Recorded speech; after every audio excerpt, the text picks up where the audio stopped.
అటువంటి బూతులో, సెన్సిటివ్ బూతులో కేవలం ఒకే ఒక్క హోంగార్డును పెట్టి బూతులు నడుపుతా ఉన్నారు.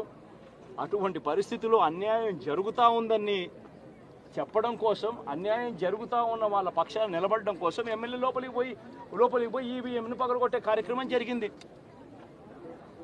ఎందుకు ఈవీఎంలో నిజంగానే ఎమ్మెల్యేనే రిగ్గింగ్ చేసుకుంటా ఉంటే, ఎమ్మెల్యేకి అక్కడ నిజంగానే ఎమ్మెల్యే పరిస్థితి అంత బాగుండింటే ఎందుకు ఎమ్మెల్యే ఈవీఎం పక్కన కొడతాడు?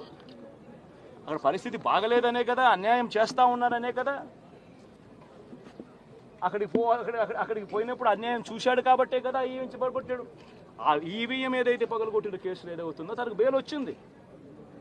ఈరోజు తాను బెయిల్ అక్కడ లోపల ఉన్నది ఈవీఎం పగలగొట్టిన కేసులో కాదు, తను లోపల ఉన్నది ఈవీఎం పగలగొట్టిన కేసులో. అన్యాయం జరిగింది అని చెప్పి, అన్యాయం జరుగుతూ ఉన్న పరిస్థితిలో ఎమ్మెల్యే అక్కడికి పోయి అడ్డుకునే కార్యక్రమంలో జరిగింది అని చెప్పి కోర్టులు కూడా గుర్తించాయి కాబట్టి తనకు బెయిల్ వచ్చింది.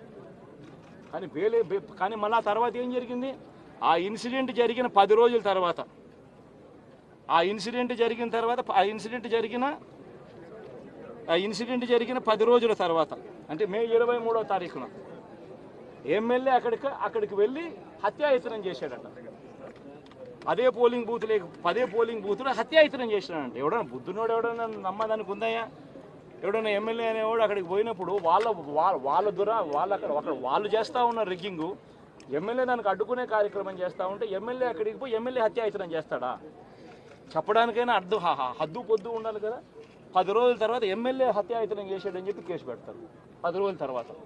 ఇప్పుడు నిజంగానే అటువంటి ఇన్సిడెంట్ జరిగిందంటే సిట్టు 17వ తారీఖు నుంచి, మే 17వ తారీఖు నుంచి 20వ తారీఖు లోపల మధ్యలో ఇచ్చిన రిపోర్ట్లో, ఆ సిట్లో అది చెప్పాలి కదా, ఇది జరిగింది, ఎమ్మెల్యే అనే వ్యక్తి హత్యాయత్నం చేసే కార్యక్రమం చేశాడు అని చెప్పి రావాలి కదా. మరి ఎందుకు సిట్ రిపోర్ట్లో రాలేదు?